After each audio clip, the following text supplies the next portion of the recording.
What's going on, guys? Nadem here. In this video, I want to break down for you my new song, Nadem Turn It Up. It's a song influenced by Dyro. It's got some hard, heavy electro, kind of progressive feel to it. So without further ado, let's get started. We'll get into the project. So I'm going to go ahead and open it up. Now, guys, try not to get into this habit of having really messy shit. You can see that my project is called Pirateman_67. So, you know, when you can, label it properly, because it's going to be confusion. Or at least take your best project and put them in a different folder, which is what I've done. I have this folder called Nadem Songs, and I just drop it in there. So I've switched to Windows 7. I was having some technical problems with Windows 10. I think it was my own fault. I think I was leaving a lot of plugins opened and causing graphics acceleration problems and sluggishness. So I'm going to do a video on how you can optimize performance, a really up-to-date one on FL Studio 12, 32, and 64. So we have the project open now. And I'll mute my mic during playback because I don't want to give you guys some feedback action. But you can see here, I love creating automation envelopes, really big lover for that. And in this project, I tried something else. Instead of doing sidechain via a plugin like LFO Tool or Volume Shaper, or I think it's called Kickstart by Nicky Romero, or instead of doing sidechain compression via a compressor like FabFilter Pro C, I drew the envelope. Now, this is a technique I decided to just try at least, see how it works. And Dyro also recommended this. I'm like, hey, that his songs speak for itself. Amazing dude, really, really knowledgeable. So I was like, let me try it out, see how it works, because sometimes it's the old school ways that can, give you the sound that you desire. So I decided, hey, I'm gonna try it out. So I did draw the envelope. So if you want to see how I've done sidechain, I'll break down this video in as many segments as I can. So I have everything here organized. What I like to do is on my mixer arrange it so that I have like, oh, I think it's my cat. Let's let my cat in. Want to come in? Yeah? Say hello. Say hello. She was knocking on the door. Okay, so let's get back to business. You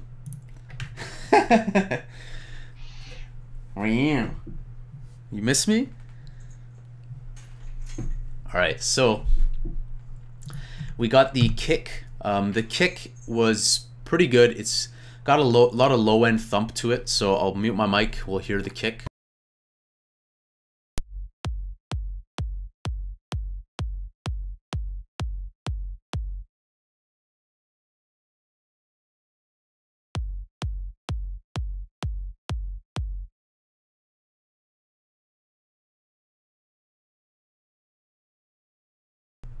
So the kick has a lot of low-end rumble to it.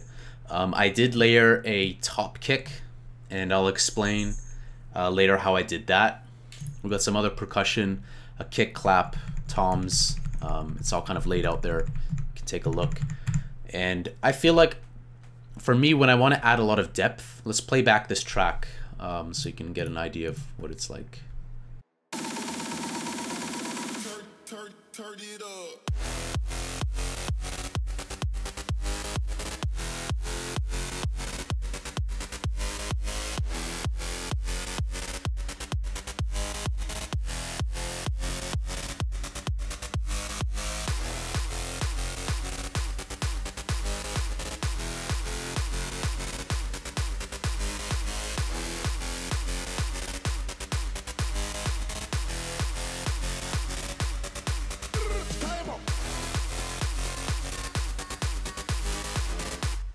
So that gives you an idea. It's got like this constantly evolving type of sound. And what I did was I took a lot of notes from John Christian as well. Shout out to John Christian. Do search for him on YouTube. I'll also link it in the video description. He gives fantastic advice on the ways that he does EQ, mixing techniques, mastering, how he landscapes things and carves out space for elements in his mix.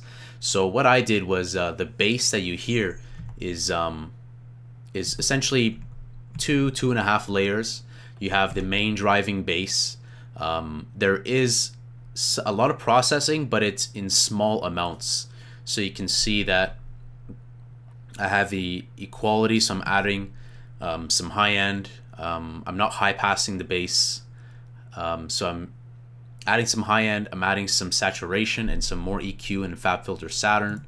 You can see here, just adding some bump to the bass, the treble, the presence. Supercharger is just taming some of the peaks just slightly. I don't like over compressing synths. If I do use compression, it has to be for a reason. It has to be to maybe either squeeze out some more dynamics or to give it a type of sound, that's associated to a certain compressor. Also adding some saturation and some character, so some more EQ. Also, I have the fruity balance. Now the fruity balance here helps as a kind of middleman to make volume adjustments. So feel free to use the fruity balance, because fruity balance is also great, and it's what I'm using for my sidechain, which I'll show you in a bit. We have the Q2, carving out some sides. So here we're doing mid-side EQ, and I'm going to be doing a video on mid-side processing, and I'm bumping up on these frequencies. So the song that we have is in the root key of E. So what I did was 41.2 hertz is E. Ooh, I just had breakfast. A lot of food. I ate 300 carbs. 41.2 is E, and then doubling that, 82.41 is also E, and 164.81. So what I did was kind of increments. I did notice that my bass was very subby, and so I thought to myself, okay, what happens in the mix sometimes it's lacking energy in the higher frequencies of your kind of your mid bass and your sub bass. So I decided to bump it up like that, and I have -2 on side. So what happens is it takes some of that sheen, the high-end sheen on the stereo spectrum, drives it in the middle, makes it more center, so to speak. Makes it more in your face, because then it carves out a tiny bit of space for the bass layer. To top things off, just a low-pass filter to cut off a lot of the high end if there was a lot of hissing. So the way I like to do that is I'll solo it, and I'll see how much I'm cutting. And it's important not to solo it as well, to see how the sound itself gets affected. So what I do usually is I'll play back the sound, I'll solo it like so. I'll give you a demonstration.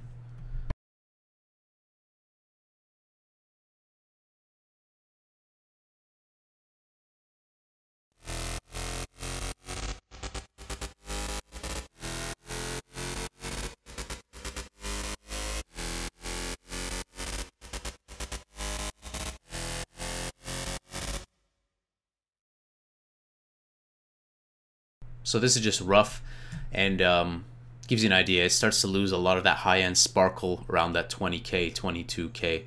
So that's why I was like, hey, screw it, I'll just leave it at 25,000, which is totally okay. Now the curve, of course, is going to be your preference. How do you want to shape it? Do you want to leave a lot of that high-end and cut it right off, or do you want to do it smoother? So feel free to experiment, guys. The one thing I can say, there are no rules. As long as it sounds good to you, you think it sounds good, go for it. Now, the sausage fattener. Brought in the sausage fattener. You know, it added that little extra oomph that I wanted, you know. If you compare this to the Ableton Live saturator, this does a great job at essentially emulating that. And I usually don't use the color too much. I usually just tweak with the fatness knob anywhere from 1 to 10%. So here it's 5%. And we got the Valhalla Room reverb. Love the Valhalla plugins. And This is a free plugin, Xfer DJM filter. It's an emulation of the DJM filter. I believe it's a filter on the mixer from Pioneer. Be careful with this plugin because you want to use it smartly. I wouldn't use this for the sake of crazy automations, because drawing your curve, the curve goes from 0 all the way at low to 50% off and then 100% high pass, and the frequency ranges aren't, you can see 5,000 and then 80, so it's got like it's an emulation, so it's not something that you want to use for the sake of like driving something huge in your track. The way I'm using it is in my intro, and I use it in the intro to just kind of tease the bass and play it very low. That pretty much wraps it up for the bass. I'm doing similar things to the layer. The bass layer has a lot of the low end cut out, some high end added, has some saturation, have some heavy processing here, a lot of low pass and high pass, and carving out space in the center so that the bass can essentially speak a lot in the center of the sound. Nothing crazy, because I do also have a reverb going on with the bass layer. We'll play it back.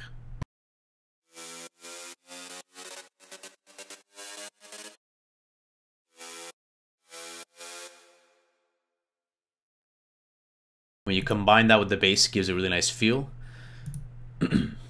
Also some other stuff I like to do. I always like to do some like unorthodox things that haven't been done. So you can listen to this sound. It's pretty unique.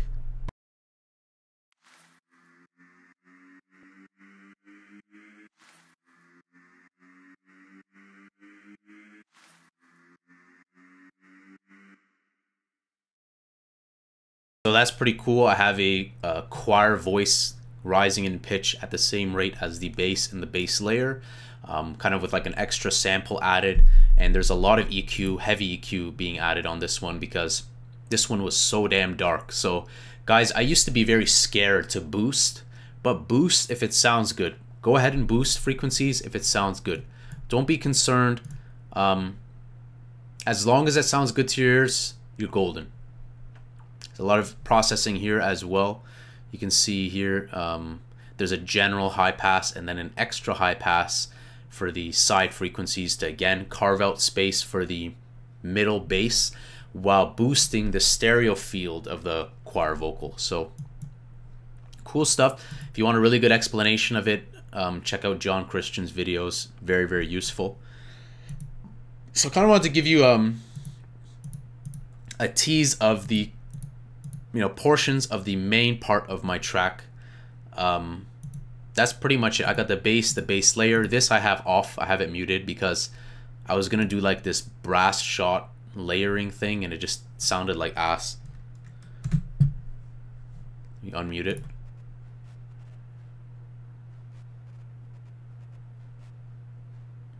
Yeah, I wasn't a fan of that, so turned it off.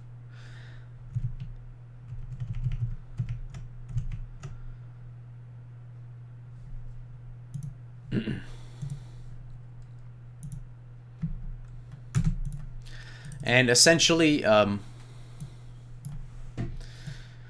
of grouped up my other stuff too. I have a couple of vocals in there, a couple of effects in there, my risers and everything all together. When I bounced all my stems, I had about 34 tracks, separate tracks. It's very good to have separate tracks because during the mixing stage, now some people like to mix and master all in one project. I'd say do whatever works for you, and if you enjoy doing bouncing the files, there's kind of an innate quality associated to that. Now, not to say that it'll make it better. There are people that make amazing songs without bouncing it to a mix down and then mastering it. However, if there's technical problems, you will see that because it's kind of like a cake. You'll see the layer upon layer and you'll see if there's an issue. Then you can go back and fix it rather than bouncing it all at once and then realizing afterwards. So it does kind of assist with the quality control, in my opinion. Let's show you a rundown of the break.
All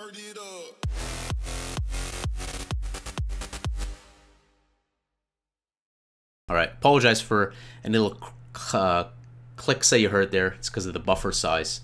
Have it very low. And right now I'm using a plugin called Jack Audio. If you guys struggle to use OBS, I'm using OBS right now. If you guys are struggling to use OBS while using your sound card, I'm using Jack Audio. Jack Audio is actually, look at that, Jack router. So normally I use my Focusrite, but here I'm using this because what happens is the Jack router can basically be your sound device, allowing OBS to record, allowing OBS and FL Studio to take in your mic. It's a fantastic program that I think just takes a big shit on stuff like I think it's like virtual audio or virtual plug. Now, not to say those are bad, but Jack Audio does it with a breeze. So I'm going to be doing a video on that as well. So if you guys are struggling and you're like, hey, my mic's being used, or I'm in Ableton and I can't record in OBS to show what I'm listening to, then check out Jack Audio. It's a free software. I think it's for PC, Mac, and Linux. So check that out. So during my break, I have since I'm using all massive for my bass layer, it's all massive, Native Instruments massive. For the orchestral stuff, like the brass, you got Native Instruments Contact, and then a lot of the other stuff. Most of the samples are just for percussion and effects. So you can see I've kind of laid down my effects at the bottom there, and here I have the break bass playing back. I like doing weird automations, so here you have the alarm. But I did notice that when I was listening to the alarm, that is in the note or the root of E, so I was looping it right when it was on a sustaining note of E, so you can hear that.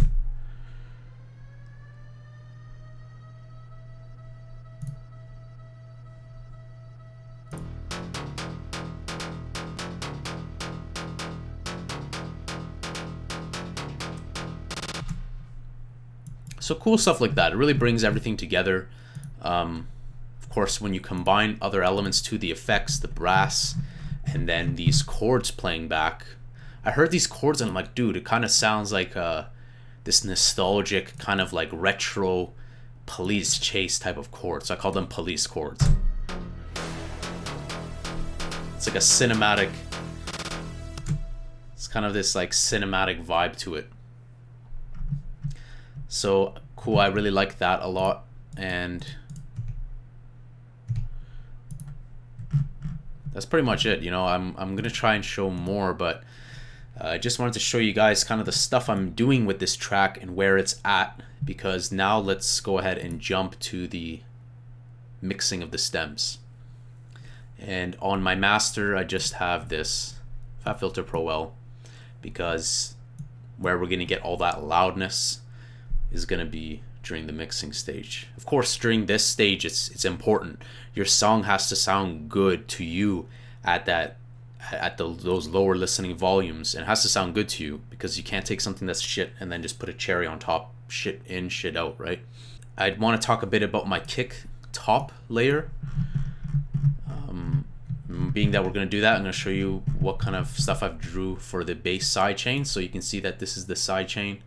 And I like doing this because you can just draw one clip and have like 30 things being routed to one side chain, and then that way you can just have, you know, a main side chain and then maybe like a light side chain. I have a very light side chain for these vocal chants, and then I have a slightly different side chain for my brass and my noise, because I kind of want it to pop in very fast. So we got that. And some minor stuff. Sometimes when you're using samples and you don't have success with these modes of declicking, because the declicking is very useful when you have vocal cuts and you don't want it to just click on its outro, or as it exits, you can use these. It works very well. I recommend using these. Transient, this makes sure it's a very slight fade out, and then as you go down, it's very longer and longer fade out of the ending of the track at the very bottom. However, Here I noticed that there was like an abrupt kind of like ending of the sample, so I drew it. Sometimes I like to make sure that the sample isn't, you know, coming in just abruptly. It needs to fade in smooth, smooth in, smooth out. And you know, as an example, let's make sure that this one actually comes in smooth, because I just noticed that now. Yeah, sounds good.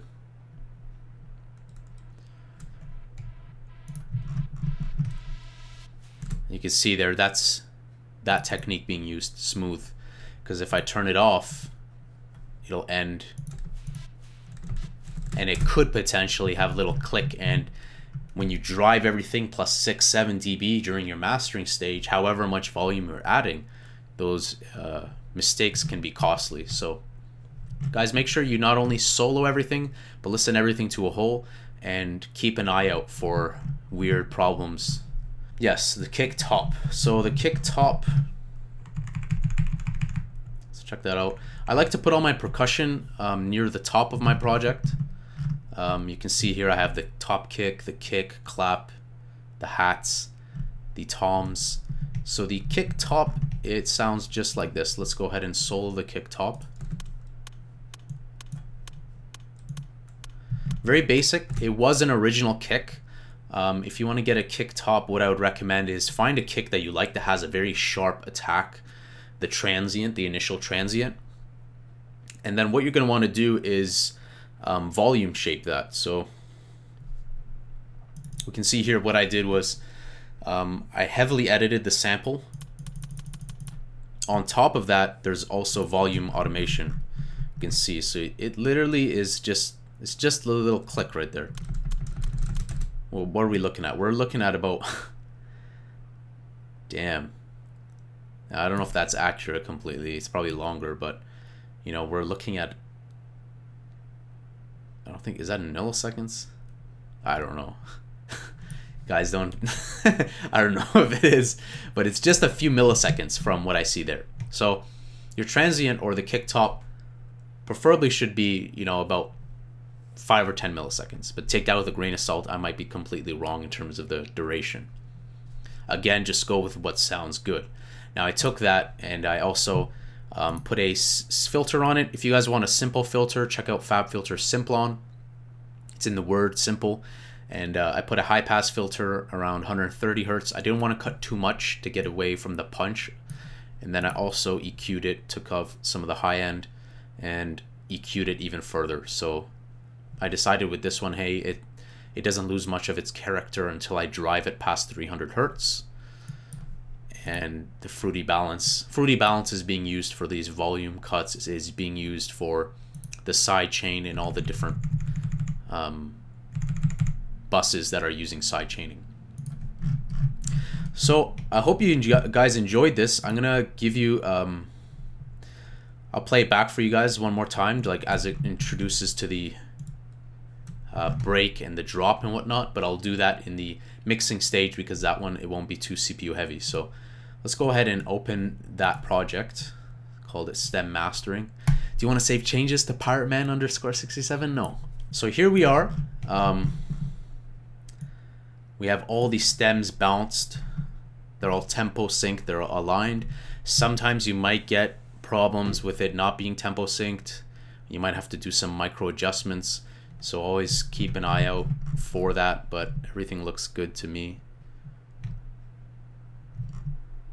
These that we see that looks like it is just the side chain that is kicking in. It has taken effect there, much like this one. This is a very big side chain that's going on there. So right now I'm in this process. So guys, you're kind of seeing it in real time.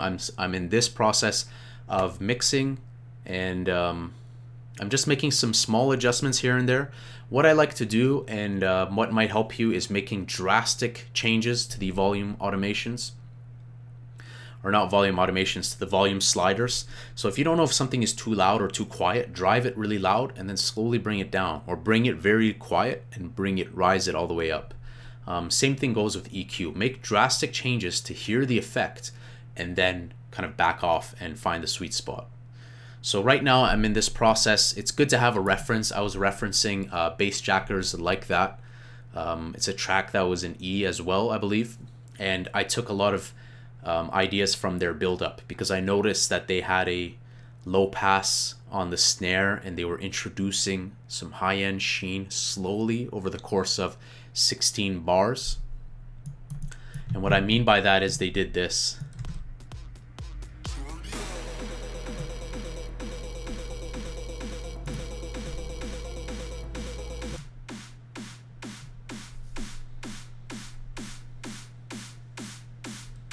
So you can hear that the snare is coming in low passed around, like, let's say 500, 600 hertz, and it's being introduced slowly. So I'm in this stage. I'm going to do some mixing for the rest of the day today. Probably hit up the gym. I had a really great breakfast, ate around 300 carbs, net carbs. We had a lot of bananas that were ripening, and I was like, fuck, I gotta down all these bananas.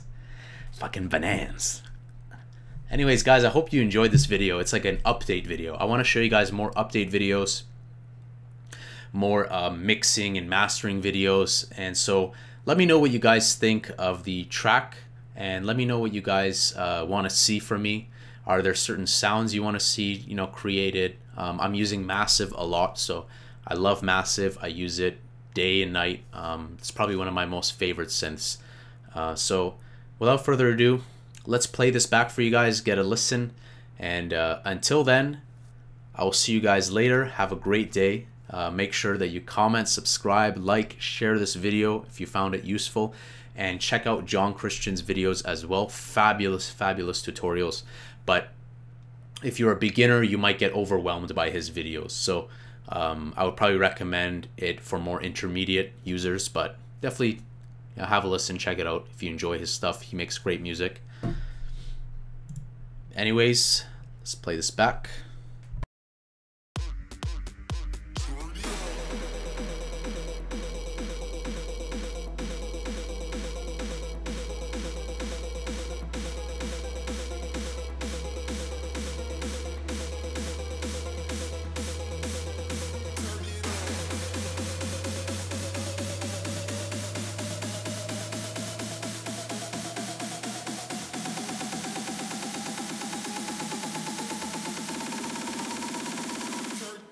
Turn it up.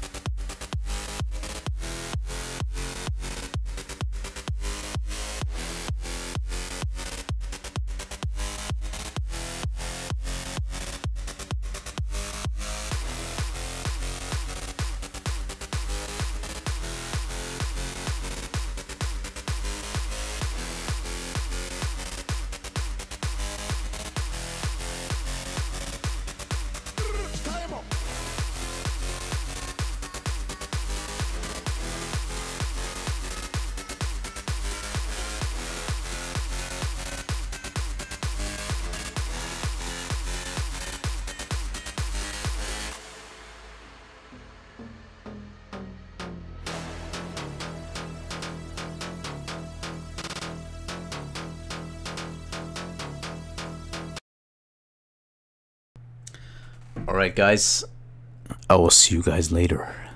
Have a good day. Have a good day, and keep making them gains. Vegan, Friday!